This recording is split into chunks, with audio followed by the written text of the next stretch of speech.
Par où va-t-on commencer? Donc il y avait le devoir que vous avez rendu aujourd'hui. Hein? Vous l'avez récupéré? Non? Bon, récupéré ou pas, peu importe. Hein? Celui d'aujourd'hui, avec les réponses oui et non. Donc, comment? Bon, si vous l'avez pas récupéré, il est peut-être devant, mais si vous l'avez pas récupéré, c'est pas grave, hein, à mon avis.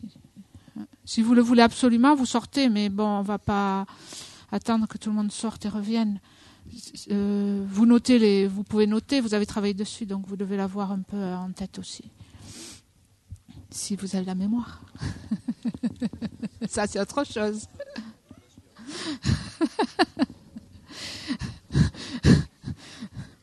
Dans le meilleur des mondes. Donc il y avait ça, et puis il y avait aussi les questions. Donc j'essaie de chercher qui sont là. Hein, les questions, c'était quoi ça? La discussion d'hier. Donc ça va se recouper un peu, je pense. Donc d'abord, les discussions.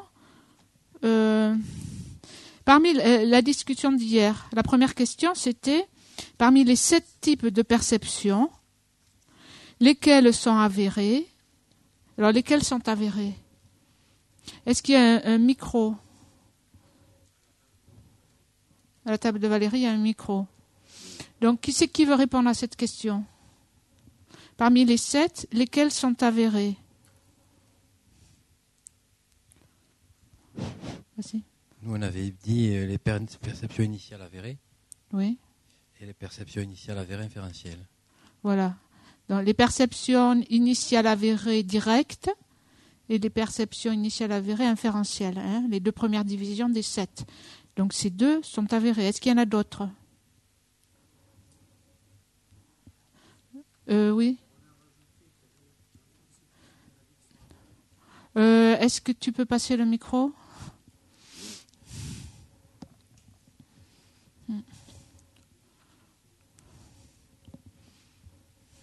Dans mon groupe, on avait rajouté que les consécutives à une perception directe avérée étaient aussi avérées.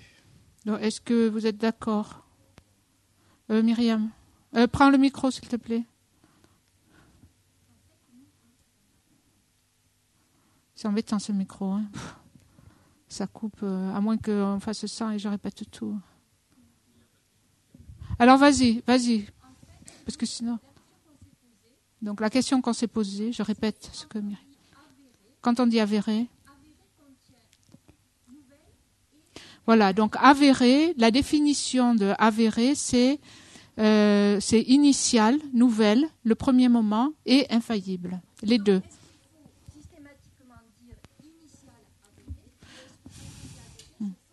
Donc, ça, après, c'est une question de traduction.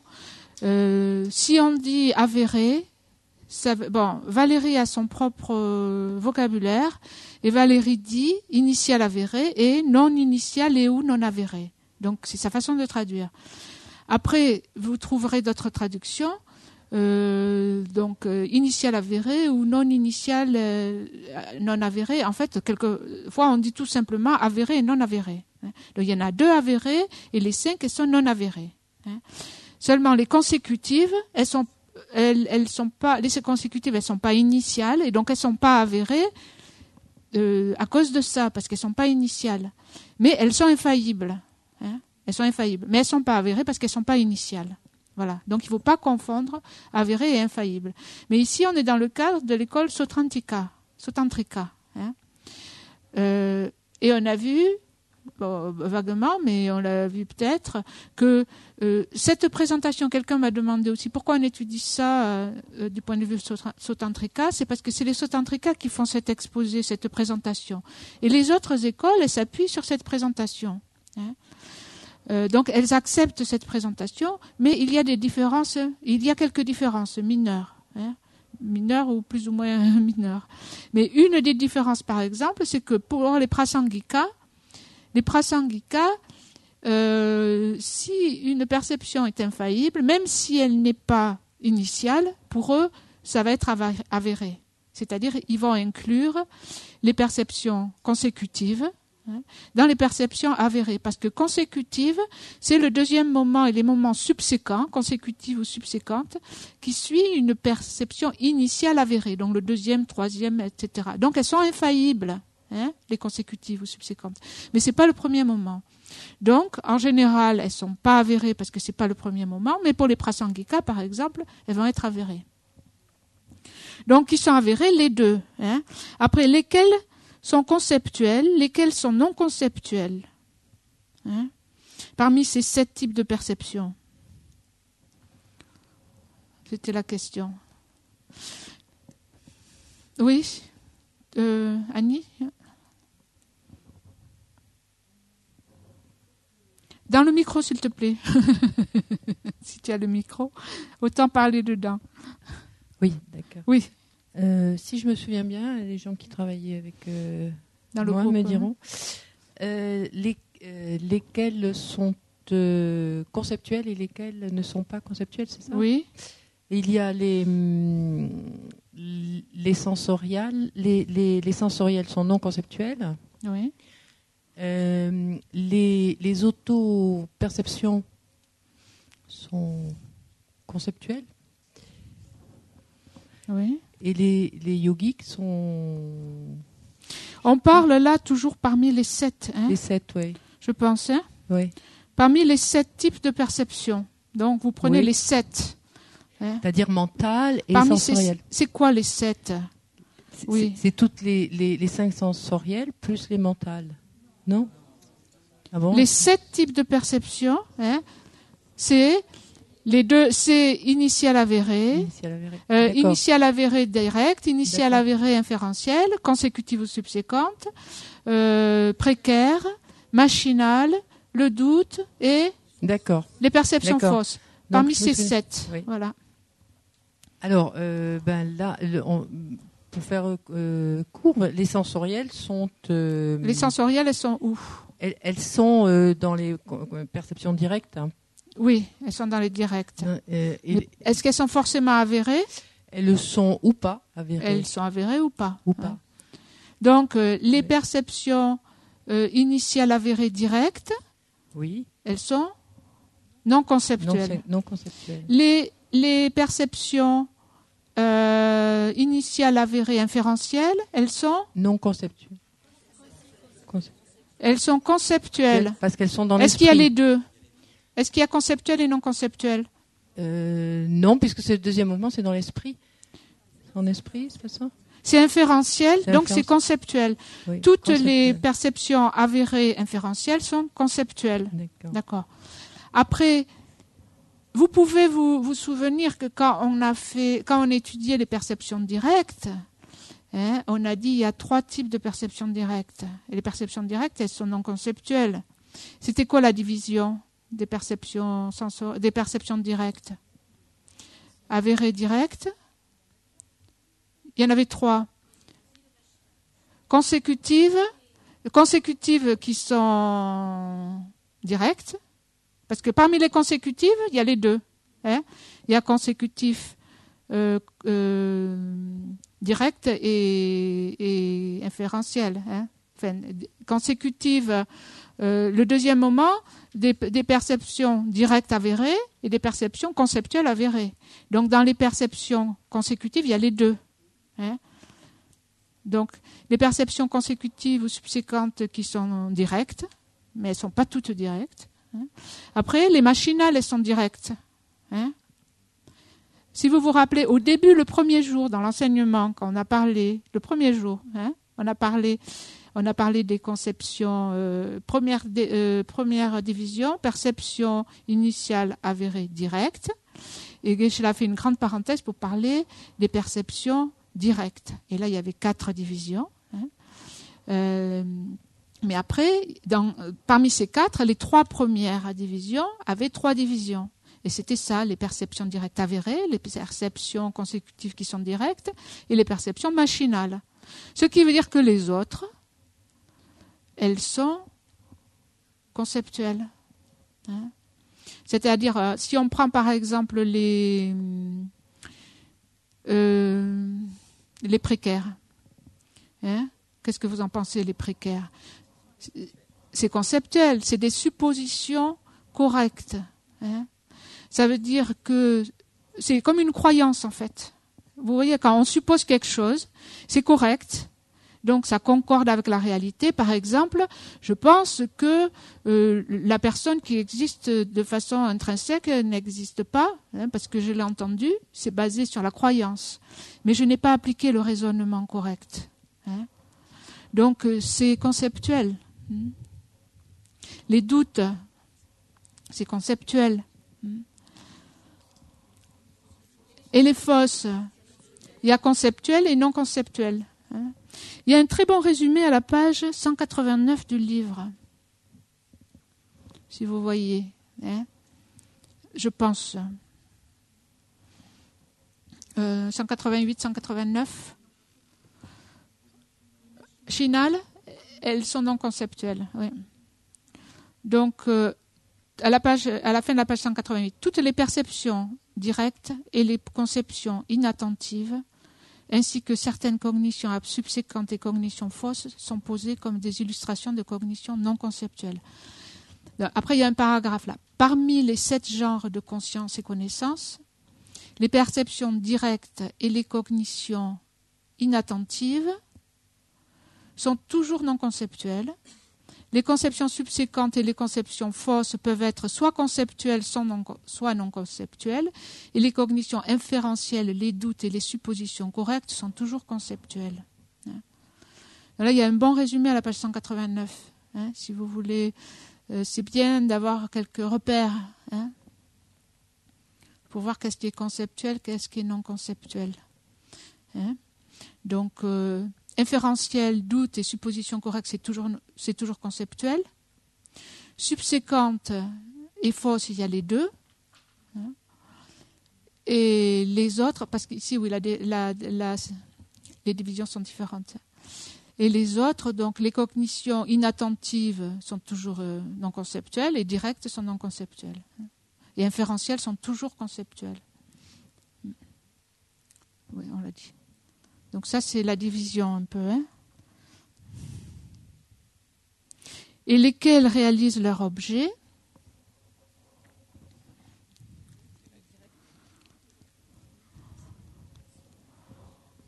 Alors, direct. Lesquels est direct? Direct avéré. Hein. Inférentiel avéré. C'est ça, hein, infaillible, ça veut dire qu'elles réalisent leur objet. Hein. Les consécutives ou subséquentes, est-ce qu'elles réalisent leur objet ou pas? Certaines, pas toutes. Hein? Ouais, trompeur, on voit ça après. On le met sur la table pour l'instant. Il y en a certaines qui... Alors, on parlait de quoi là? Des consécutives, ouais. Est-ce qu'elles réalisent leur objet? Toutes ou pas toutes? Toutes ou pas toutes? Alors, selon laquelle elles suivent, qu'est-ce qu'elles suivent, les consécutives, les subséquentes? Elles suivent quoi? Hein? Deuxième moment de quoi? De conscience de quoi? Quelle conception? Direct avéré ou inférentiel avéré? Ça suit toujours, hein, la définition d'une perception consécutive ou subséquente, c'est le deuxième, troisième, etc. moment d'une personne avérée, soit directe, soit inférentielle. Donc, elles sont infaillibles. Une perception consécutive, subséquente, est infaillible. Elle n'est pas avérée parce que ce n'est pas le premier moment, mais elle est infaillible. Donc, elle réalise son objet.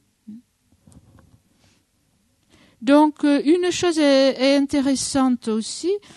Donc, si vous regardez dans le livre, justement, ça a été classé comme ça. Si vous prenez la page 137 du livre,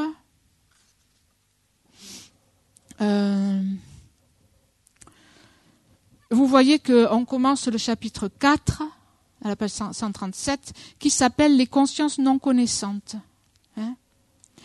Et en fait, ça commence avec les suppositions correctes. C'est-à-dire que les premiers chapitres ont été une explication des cognitions directes, inférentielles et subséquentes. Et les 4 autres font partie du chapitre 4 qui s'appelle les consciences non connaissantes. Ce qui veut dire en fait qu'elles ne réalisent pas leur objet, celle-là. Enfin, c'est moi qui interprète comme ça, j'ai l'impression, puisque les 4 sont dans ce chapitre-là. Les 3 autres ont déjà été expliqués.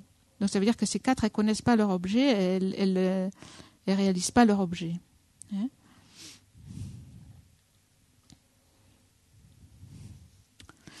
Alors après, on a parlé... Bon, j'ai regardé un petit peu dans le devoir qui était à rendre aujourd'hui, avec tous les oui-non. Et j'ai vu que la plupart d'entre vous, peut-être pas tout le monde, mais une des principales difficultés que vous avez eues, c'est dans les trompeuses et non trompeuses. Et il y a même quelqu'un qui a dit, mais on n'a pas expliqué ça. Donc, il y a aussi une question de vocabulaire. C'est pour ça que j'avais mis quelque part, pas à la question numéro 1, mais à la deuxième, j'avais mis exact non trompeuse. Parce que Valérie avait utilisé... Alors c'est là que ça c'est un peu difficile quelquefois avec le vocabulaire qu'on utilise.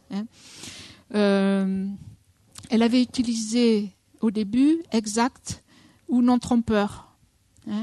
Après, il y a erroné qui vient aussi, ou non erroné. En bref, il faut savoir que la grande... on peut dire qu'il y a 3 catégories quand on parle de quelque chose qui est juste. D'abord, il y a infaillible. Infaillible, c'est la définition d'une perception avérée. Infaillible, ça veut dire irréfutable. Quand on a vraiment réalisé, on a vraiment la connaissance de quelque chose, une perception connaissante. Ça, c'est en tibétain, c'est quoi? Miluwa. Non. Ça, du Miluwa. Ouais, Miluwa. Ça veut dire que c'est irréfutable, c'est infaillible. La connaissance est infaillible. C'est juste pour expliquer les différents termes auxquels on a affaire. Donc il y a ça dans la définition de avéré. Une perception avérée. Après, il y a le trompeur, non-trompeur et le faux. Et là, il faut faire la différence entre ce qui est trompeur, non-trompeur et faux.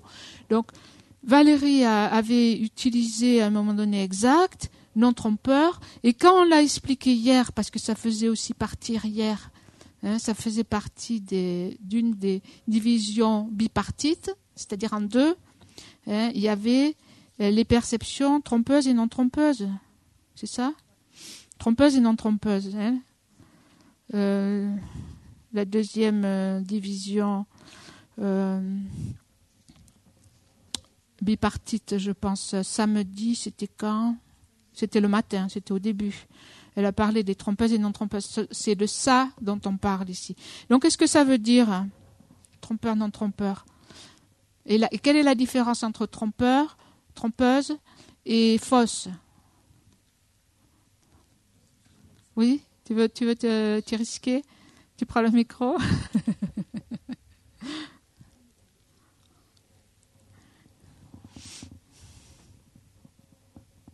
Oui, il faut que ça soit vert. Oui, je Vas-y. Je suppose peut-être que trompeur, ça voudrait dire qui s'engage pas forcément dans le bon chemin, s'il y a doute par exemple. Oui. C'est-à-dire que ça s'oriente dans un mauvais chemin. Et il faut que c'est vraiment le mauvais chemin. D'accord. Donc le premier n'est pas vraiment bon et le deuxième est le mauvais, c'est ça? D'accord. Mais bon, tu as raison dans un sens que faux, c'est pire. Voilà. Faux, c'est pire que trompeur ou non trompeur. Je reprends ce qu'elle avait dit hier matin, si j'y arrive là. parce que mes notes...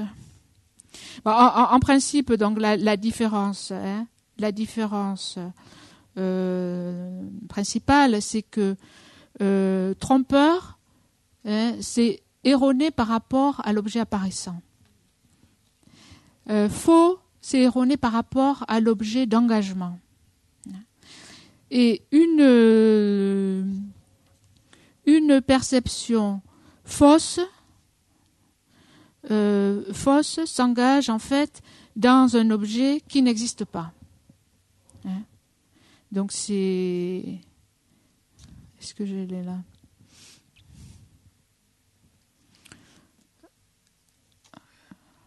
Donc, quand on dit par exemple, quelles perceptions sont trompeuses parmi les perceptions représentatives ?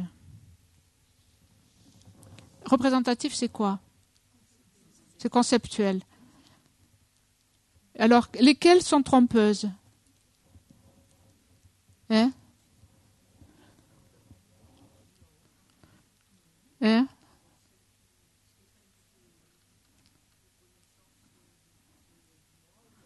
C'est qui traite du type de connaissance du moi ou de la vacuité.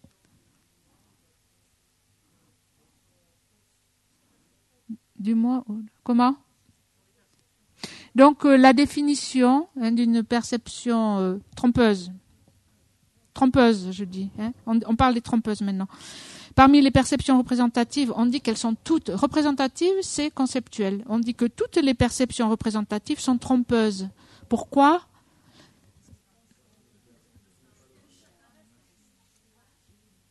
Comment ? J'ai rien entendu.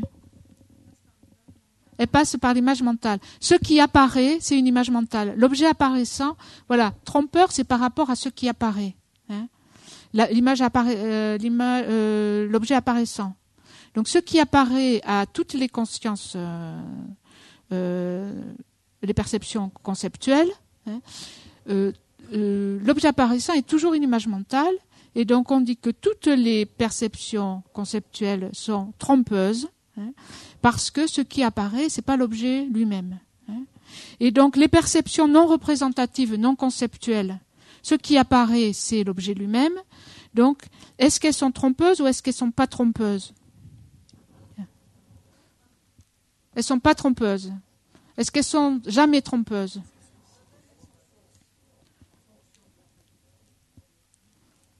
Alors, est-ce qu'il y a des perceptions non représentatives, non conceptuelles, qui sont trompeuses, c'est-à-dire erronées par rapport à l'objet qui leur apparaît ? Lesquelles ? Les perceptions fausses. Comment ? Un handicap sensoriel. Donc, donne-moi un exemple d'une perception fausse qui est non conceptuelle. Tu vois la neige jaune, ou tu as une hépatite, par exemple, ouais. Tu vois la neige jaune, et donc ça, c'est une perception fausse. Et c'est sensoriel. C'est non conceptuel. Et donc, elle est fausse et elle est trompeuse. Toutes les perceptions fausses sont trompeuses. Toutes les perceptions fausses sont trompeuses. Donc, qu'elles soient conceptuelles, elles sont trompeuses. Mais de toute façon, même si elles ne sont pas fausses, les conceptuelles sont toujours trompeuses par rapport à l'objet qui apparaît, parce que ce qui apparaît, c'est une image mentale. Donc, les conceptuelles, elles sont toujours trompeuses, qu'elles soient fausses ou pas. Maintenant, les non conceptuelles, elles ne sont pas trompeuses, parce que ce qui apparaît, c'est l'objet lui-même, sauf si elles sont fausses. Comme par exemple, Geshe-la a donné l'exemple, je vous vois comme ça. Surtout avec cet œil-là. Et ce que je vois, ça n'existe pas comme ça. Ce que je vois. Donc, l'objet apparaissant, et c'est faux, c'est une perception fausse, c'est trompeuse, même si c'est visuel. Même si c'est pas conceptuel. C'est non conceptuel, c'est faux et c'est trompeur. Maintenant, il y avait une question, c'était Yves. C'est toi qui m'as posé la question. C'était la dernière question du travail à rendre aujourd'hui. Une perception visuelle est-elle nécessairement une perception directe ? normalement, les perceptions une perception visuelle, hein, elle est non représentative, hein, donc elle n'est pas représentative, elle est non conceptuelle.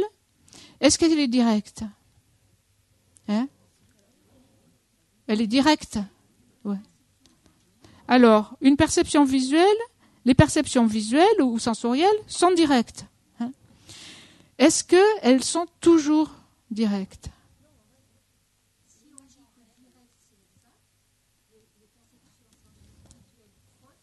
Donc, si on dit que direct c'est exact, les perceptions visuelles fausses ne sont pas directes. Et c'est ce qu'on appelle les pseudo-directs. Donc, Geshe-la n'a pas parlé. C'est une catégorie, en fait, que Geshe-la n'a pas expliqué. Ça a un nom. Non, le rêve, c'est autre chose. Le rêve, j'en sais rien, en fait. Attends. C'est une autre perception. Oui, il faut voir. Si les perceptions de rêve sont fausses, oui, en fait, c'est non conceptuel et faux. Si elles sont non conceptuelles, dans le rêve, il peut y avoir les deux. Si c'est des perceptions non conceptuelles, et comme elles sont fausses, elles vont être pseudo-directes. Hein. Donc, il y a un terme en tibétain pour ça. Hein. C'est-à-dire, c'est quelque chose qui a l'air direct, mais qui n'est pas direct, en fait. Hein.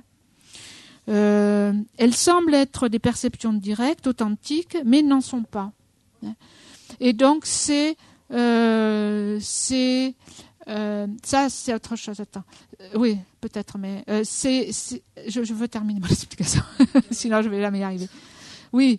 Donc, je n'ai pas parlé de ça. Il n'a pas parlé de tout.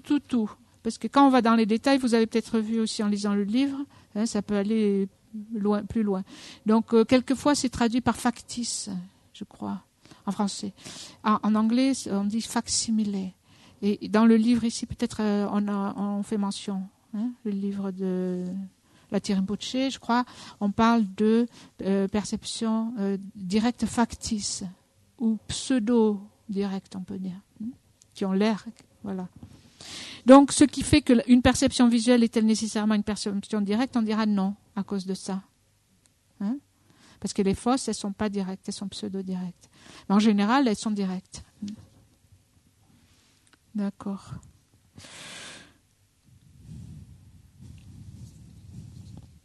Donc, juste pour reprendre peut-être un petit peu ce qui avait été dit ce matin pendant l'enseignement, bon, j'ai écrit c'est un peu dans le désordre. Donc, trompeuse et non trompeuse. Alors,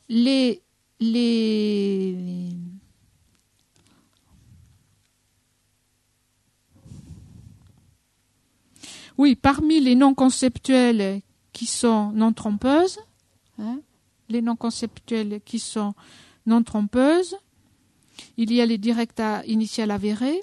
Je lis les notes que j'ai prises, hein. Donc vous l'avez peut-être. Parmi en parlant, c'est la division trompeuse, non-trompeuse. Hein. Parmi les non-trompeuses non-conceptuelles, non-trompeuses, il y a les directs initiales avérées ou consécutives. Et les perceptions non... j'ai écrit en tibétain, non, je ne me rappelle plus. Les perceptions non conceptuelles trompeuses, c'est quoi? Des perceptions non conceptuelles trompeuses, elles sont fausses. C'est les fausses. Elles sont non conceptuelles et trompeuses, elles sont fausses. Parce que non conceptuelles, normalement, c'est non trompeur. Donc si elles sont trompeuses, c'est les fausses. Voilà.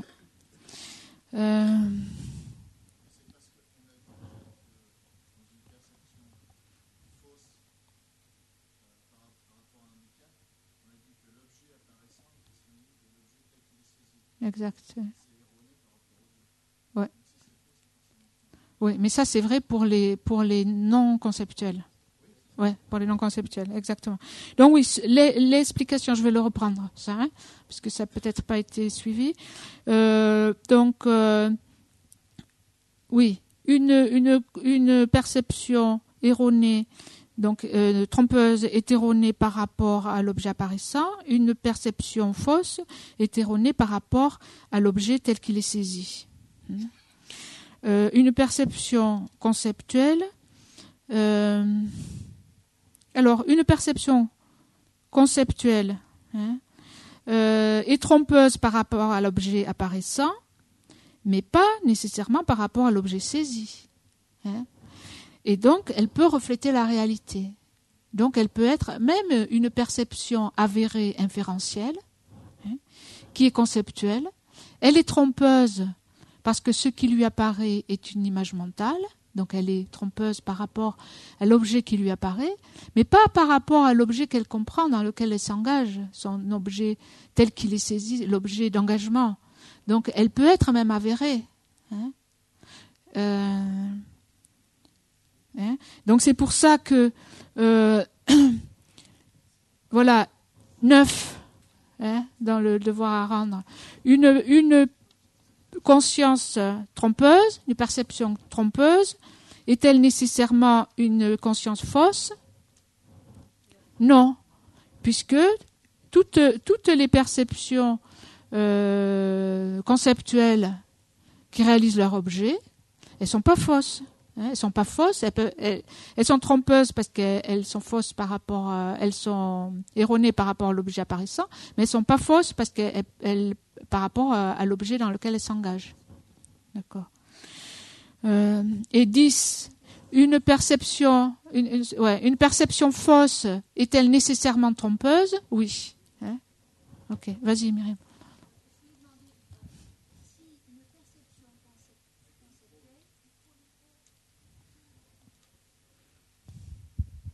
Si une perception conceptuelle s'engage vers un objet conceptuel, c'est-à-dire un concept, cette conception, même si elle conçoit l'objet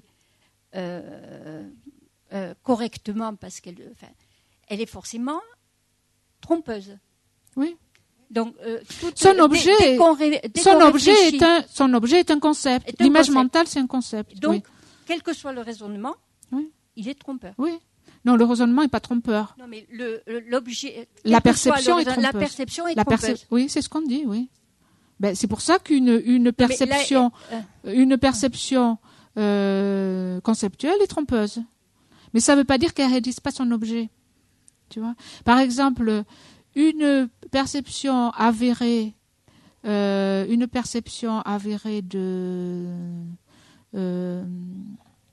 inférentielle de l'impermanence, par exemple, réalise l'impermanence, mais pas directement, par le biais d'une image mentale. Mais parce que, par exemple, je pense à une fleur, donc forcément, j'ai une image mentale de la fleur, et donc cette image mentale fait que ma perception est trompeuse. Je pense à, mettons, quelque chose de conceptuel.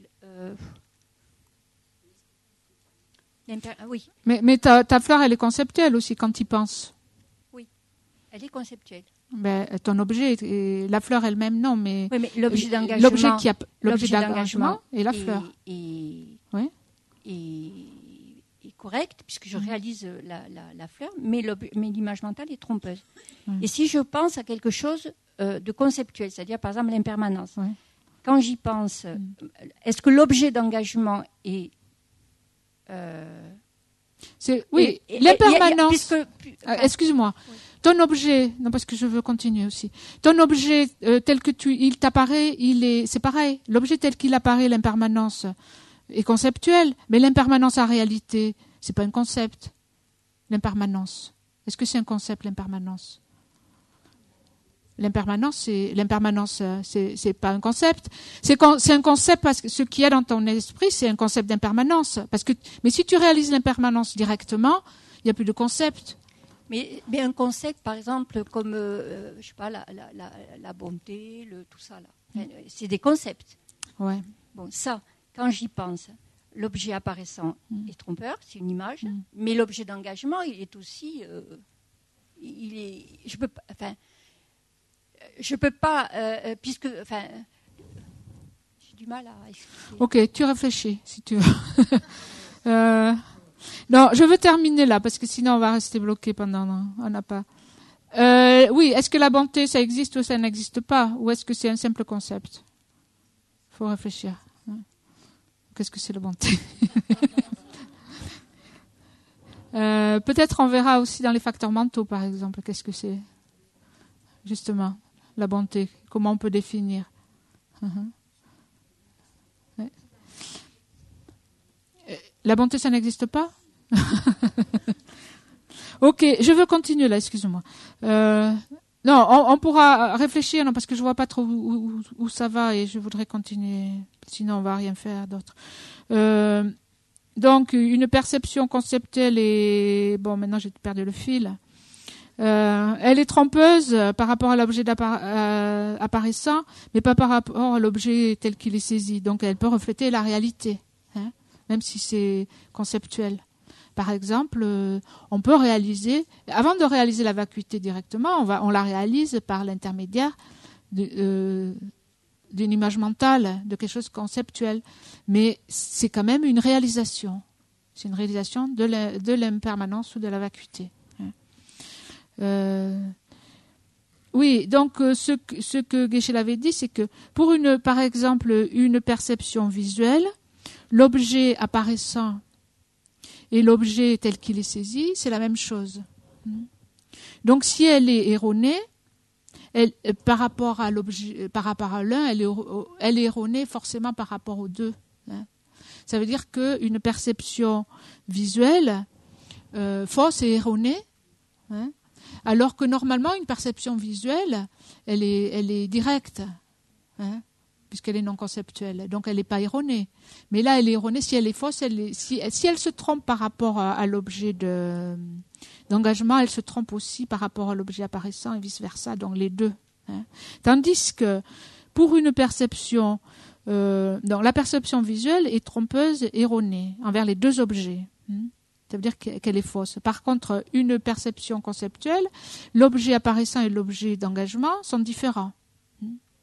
Donc elle se trompe par rapport, elle est trompeuse par rapport à l'objet apparaissant, mais ça ne veut pas dire qu'elle est erronée par rapport à l'objet d'engagement.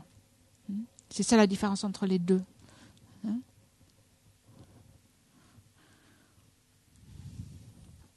Donc sinon, vous voulez qu'on fasse ça? J'ai pas fait toutes les questions. Non, j'ai fait la question 9, 10, 11. Eh bien, justement, c'est ce que je dis, on peut les faire. On a un quart d'heure. Alors, une perception initiale avérée est-elle nécessairement infaillible? Alors, je vous entends tous et ensemble, vous dites oui ou non et on voit ce qui prédomine. Alors, oui, d'accord. Alors, une perception initiale avérée est nécessairement nouvelle. Oui. Concordante avec les faits. Oui. Non trompeuse.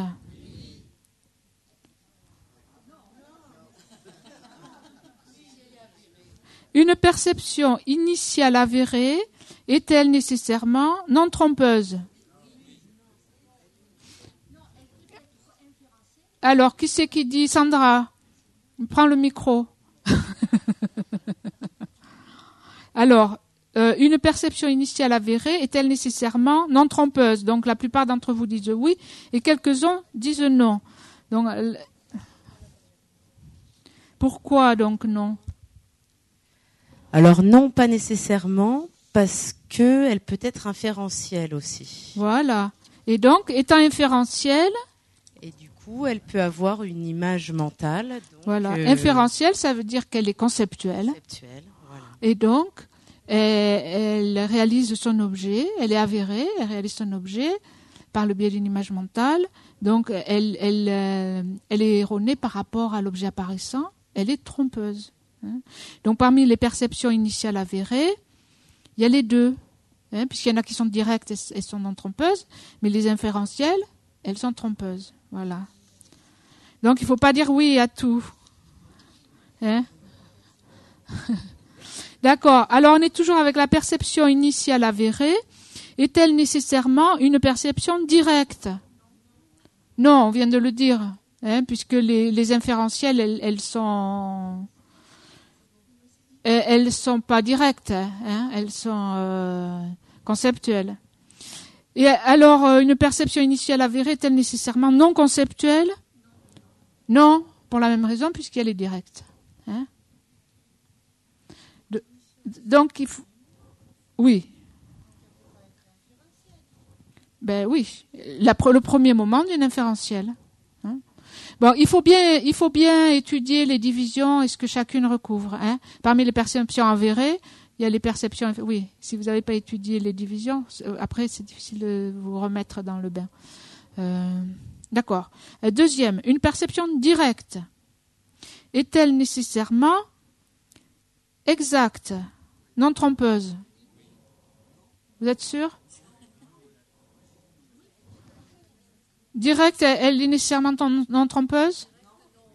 Pourquoi, Françoise? Une directe, on dit.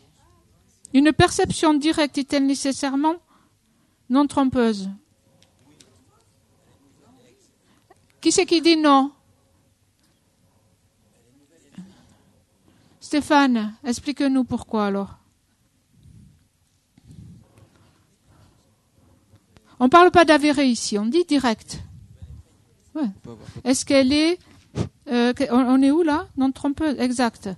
Oui, avéré, ça ne veut pas dire avéré ou non avéré, ça veut dire trompeuse ou non trompeuse. Alors, tu dis que... Elle peut être trompeuse, oui. Pourquoi? Si on a une déficience, par exemple, si on a une perception sensorielle... Parle bien dans le micro, s'il te plaît. Une perception sensorielle déficiente. Voilà. Comme par exemple la montagne bleue. Oui. Alors, qu'est-ce que c'est? C'est visuel. Voilà, c'est ça. Oui. C'est Est-ce que c'est direct? On vient de parler des pseudo-directs. Si c'est faux, c'est pseudo-direct, c'est pas direct. Donc les directs, elles sont non trompeuses toujours. Voilà. Les trompeuses, c'est les pseudo-directes. Elles sont pas directes. Les fausses. Les trompeuses, si elles sont fausses, ça va être, mais elles sont pas directes à ce moment-là. Une perception non conceptuelle, mais fausse, on ne dit pas directe. Elle a l'air directe, mais elle est pseudo-directe. Oui, on vient de le dire. Alors, une perception directe est-elle nécessairement non conceptuelle? Oui. Un connaisseur avéré, par exemple, direct, non avéré, les machinales et les consécutives, qui sont directes mais qui ne sont pas avérées. D'accord. Les machinales aussi. Après, une perception inférentielle. Alors, parmi ces quatre, une perception inférentielle peut être soit conceptuelle, soit non conceptuelle. Alors, elle peut être l'un ou l'autre. Elle est toujours conceptuelle, on l'a déjà dit. Une perception inférentielle ne dépend pas nécessairement d'un signe. Elle dépend toujours d'un signe, c'est dans la définition. Elle est nécessairement infaillible. Oui, puisque ça fait partie des deux perceptions initiales avérées. Et quand on dit inférentiel, ça veut dire avéré. Et donc c'est infaillible. Elle n'est pas nécessairement infaillible. Donc c'est le contraire. Donc non. Donc c'est le C. Après, une perception subséquente est nécessairement non initiale. Facile. Alors, infaillible. Alors, une perception subséquente est nécessairement infaillible ou non? Pourquoi non? Parce qu'elle peut ne pas l'être. Elle peut être faillible. Alors, qui c'est qui dit non? Jérôme, explique-nous pourquoi alors. Une perception subséquente, elle n'est pas infaillible, nécessairement. Mais on a dit que subséquent à la définition, c'est le deuxième ou troisième moment d'une perception avérée. Et que dans la définition, il y a infaillible. Donc elles sont infaillibles, hein, les perceptions subséquentes. Elles nécessairement infaillibles? Oui. Est-ce qu'elle est nécessairement non trompeuse?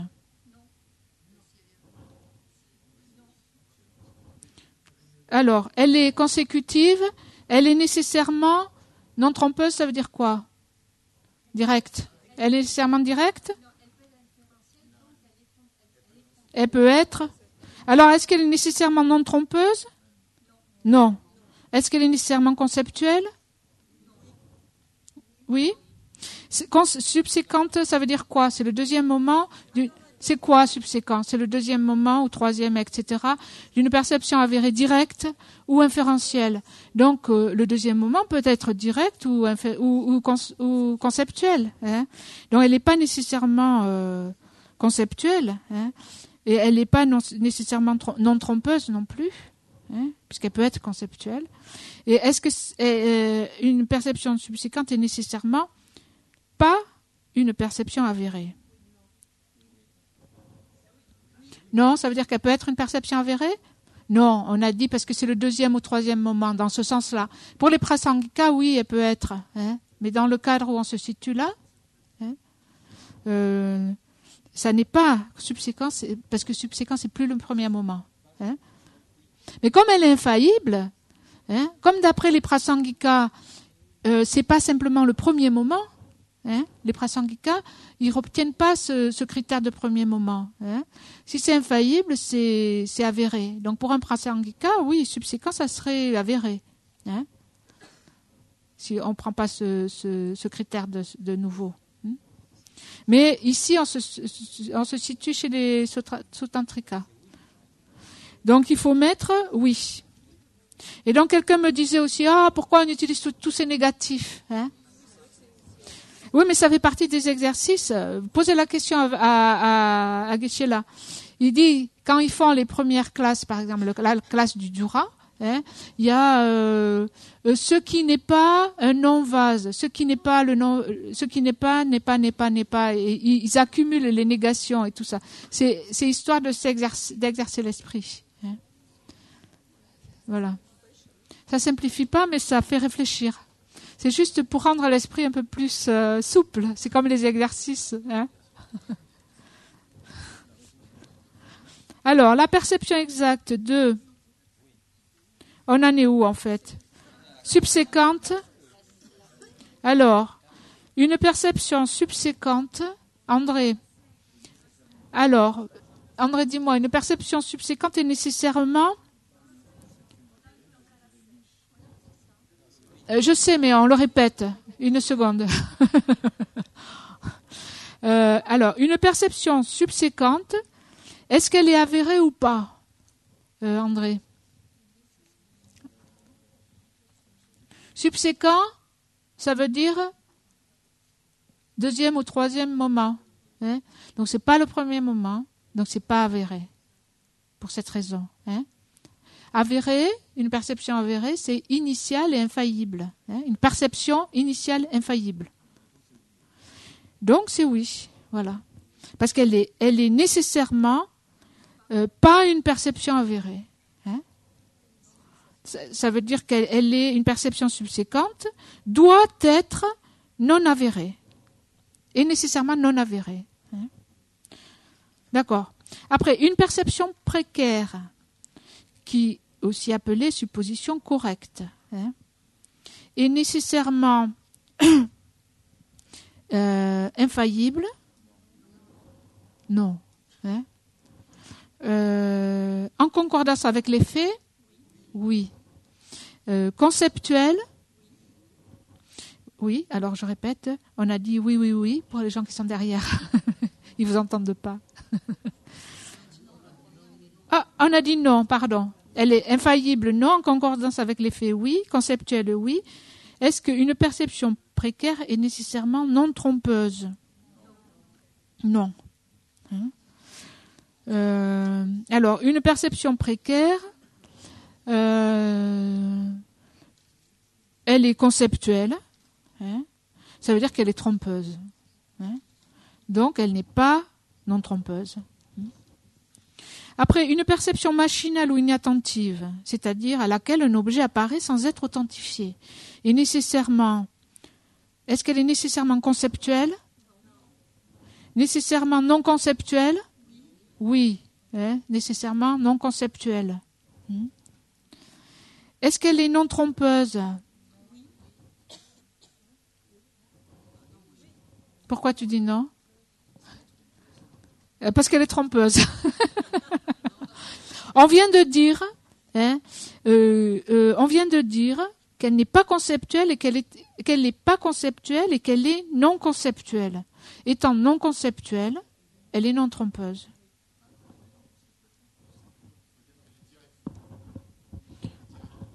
Il y a des directs qui sont trompeuses aussi. Ouais, les fausses. Ah non, elles ne sont pas directes, excusez-moi, oui, c'est ça. Elles sont non conceptuelles. Ok, donc non trompeuse, oui. Trompeuse, non. Oui, elles sont non conceptuelles. Donc elles ne sont, elles sont pas trompeuses, elles sont non trompeuses. Elles sont, elles sont non trompeuses, elles sont pas trompeuses. Est-ce que c'est des perceptions directes?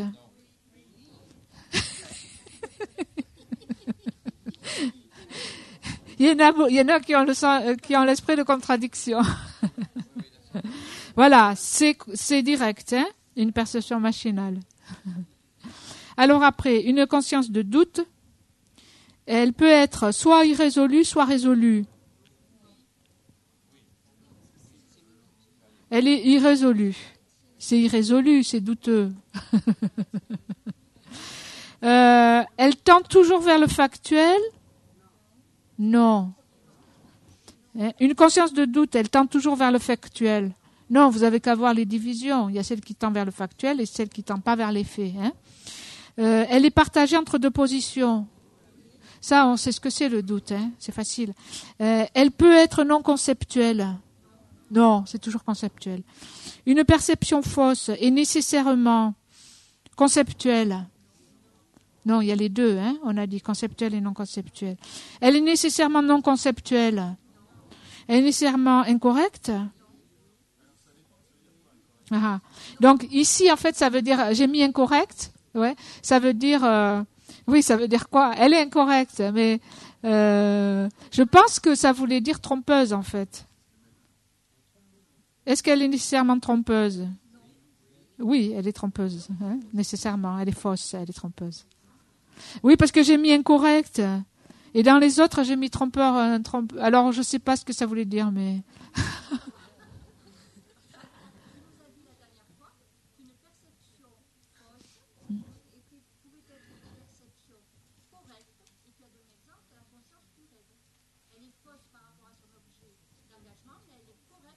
Ah oui, je me suis trompée alors. Voilà, je me suis trompée, merci. Ouais. Oui, parce que, en fait, ça voulait dire qu'elle est non conceptuelle, dans le rêve. Mais si elle est fausse, elle est trompeuse. Donc, j'ai peut-être dit ça, mais je me reprends. Merci, Myriam. C'était une erreur. Ouais. Est-ce que c'est une perception fausse et nécessairement une perturbation? Non. C'est pas forcément une perturbation. Par exemple, voir la montagne enneigée jaune, c'est pas une perturbation. Une perturbation dans le sens de émotion perturbatrice. C'est classé où? C'est ça, dans ce sens-là, je pense. Quand on dit perturbation, c'est les gnomons.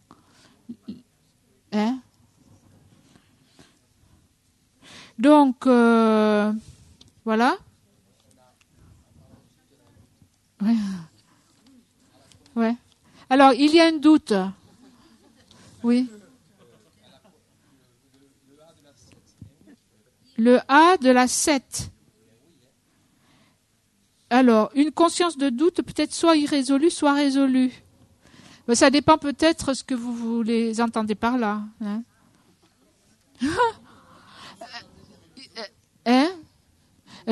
Si tu veux dire, si tu peux la résoudre, donc elle est résolue si tu la résous. Mais la conscience de doute, en fait, hésitante elle-même, elle est irrésolue. Elle ne sait pas où elle est, en fait. Ouais, voilà. Donc c'est non, parce qu'elle est irrésolue, elle n'est pas résolue. Donc elle ne peut pas être l'un ou l'autre. Elle peut pas. Non, elle est irrésolue, c'est-à-dire elle ne sait pas. Elle ne sait pas où se placer d'un côté ou de l'autre. Donc c'est irrésolu. Elle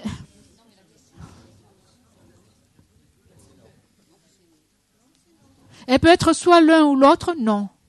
Voilà. Hein? D'accord. Ok, ben je crois qu'on va s'arrêter là. Sinon, pour les questions qui restaient de la discussion, hein, particulièrement la 3, ah ben je vais peut-être la mettre en devoir, voilà. On va mettre ça. On a résolu la question.